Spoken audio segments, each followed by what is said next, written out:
Fargo and serving you on TV, online, and on the go. This is Valley News Live at 6. It's warm, dry, and sunny, but what you can't see on the Skycam in South Fargo is what's moving into the extreme western part of our viewing area. Good evening, everyone. Thanks so much for joining us tonight. Now, we, of course, want to keep you safe and weather aware, so let's ask the expert. Head over to Hutch Johnson right now to see what we can expect tonight. Hutch? I think your early evening plans are all going to be a go. We just want everyone out there to know that as storms form tonight, they could quickly become severe. Here's a look at a watch that's in place for our area. It's until 1 o'clock in the morning, and it does include the Red River Valley counties of western portions of Minnesota. As we look at the radar now, we see the active storms are out to the west. Severe thunderstorm warnings and tornado warnings have all been issued already, and they'll slowly work their way to the east. One cluster along and near Highway 2, but another cluster of cells forming in south central North Dakota that will be pushing through our southern valley. So our entire area has a risk at seeing at least some storms, but it's going to be quite late. I don't think our chances move into the valley until between 9 and 2 a.m. I'll have hour-by-hour details on this as it makes its way through. The main threat tonight with these storms as they approach the valley will be hail. Some storms could be capable of 3-inch diameter hail and gusty straight-line winds over 70 miles per hour as we head into the evening. So batten down the hatches and know if storms approach, they could quickly become severe. We'll be on top of it right here. You sure will. All right. Thank you, Hutch. A mistrial has been declared in the Christopher Hampton murder trial. This was done this afternoon after jurors couldn't reach a verdict. Hampton is accused of shooting his roommate and cousin, Randall Donor, at a North Fargo home last summer. Prosecutors claim that Hampton shot Donor because he suspected Donor of poisoning him. Hampton says that it was self-defense and that Donor had cornered him with a gun. The state's attorney says a mistrial was declared this afternoon, adding they will take the next couple of weeks to reset the trial and find a new jury. If he's found guilty of murder, Hampton could spend the rest of his life in prison without parole. A continued hearing was asked for a man charged with murder in the deadly beating outside of a Fargo bar. Nicholas Morris is one of 4 men charged with murder and being held on $1 million bail for the death of Joey Garsland. Today, it was decided that his hearing will continue on August 26th. Police found Garsland unconscious after a fight outside Rick's bar back in May. He later died of his injuries. Richland County authorities are asking for your help in a home burglary investigation in rural Colfax. Deputies say that several electronic items were stolen from a home sometime between July 8th and July 10th. The doors were unlocked at the time. About $11,000 worth of electronics were stolen. They have a person of interest in the case and believe that person could be in the Fargo area. If you have any information, call the sheriff's office. The Cass County Sheriff's Office has released its annual report for 2014, and it shows a large increase in several areas, including arrests and DUIs. More than double the amount of people were booked into the Cass County Jail and Juvenile Detention Center in 2014 than the year before. Calls for service, traffic citations, and crashes were all up for the year. Arrests increased by more than 200 and DUIs by 70. Now, if you want to see the full report, just go to valleynewslive.com and click on this story.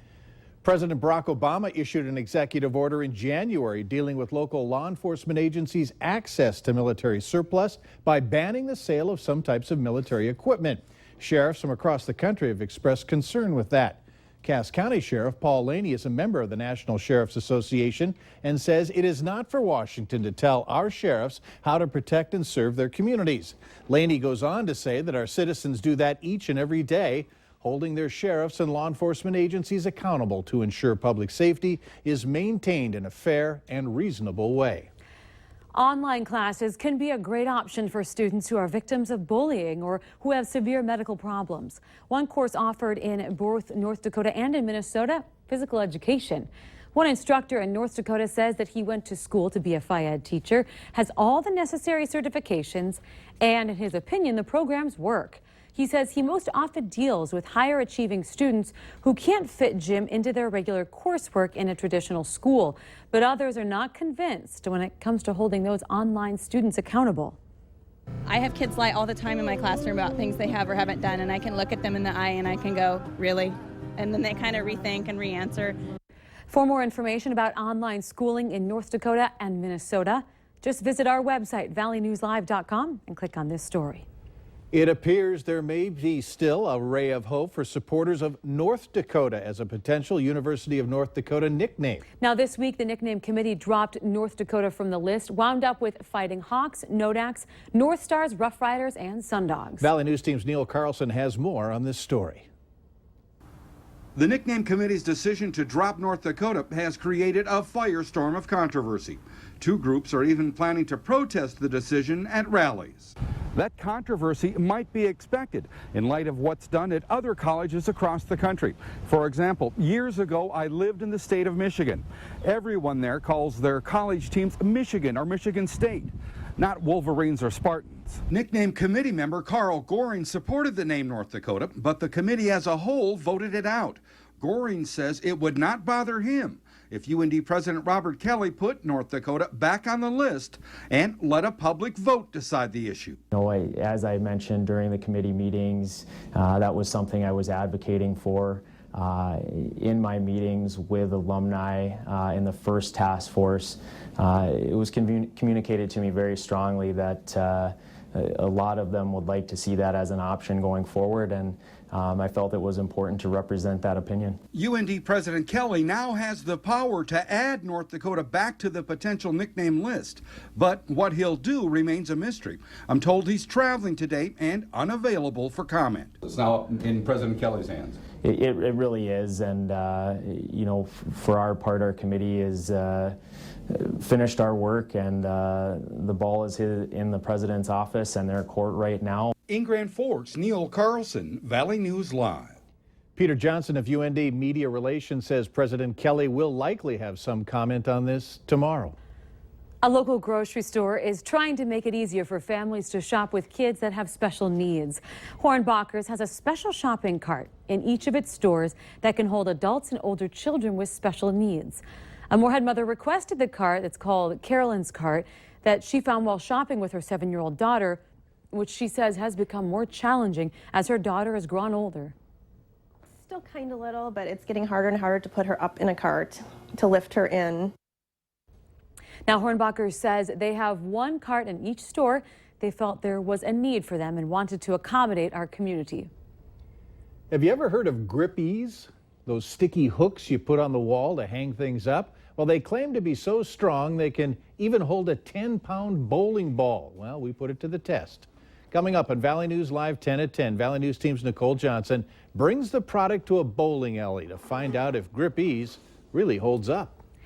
The Blue Angels are back, and you've probably already heard them flying around town. The U.S. Navy is putting on a show with fast-paced maneuvers and formations.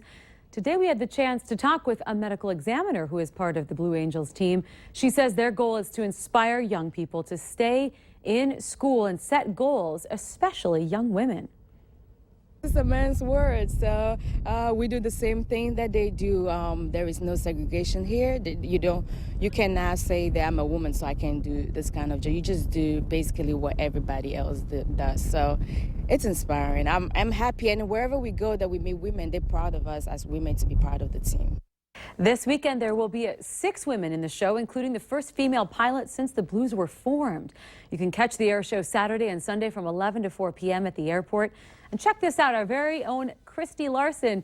She's upside down. She got to fly in one of the stunt planes performing at the air show. Watch the Valley Today tomorrow morning from 5 to 7 a.m. to hear and see her experience. Very fun. Yeah. Later on Valley News Live at 6, it's not too late to give blood and help decide who wins this year's Battle of the Badges. And some sizzling temperatures today. It peaked to 88 in Fargo, well above average. Jamestown 87 and 86 in Grand Forks. Storms are on the way. We'll time them out for you and have your weekend outlook coming up next.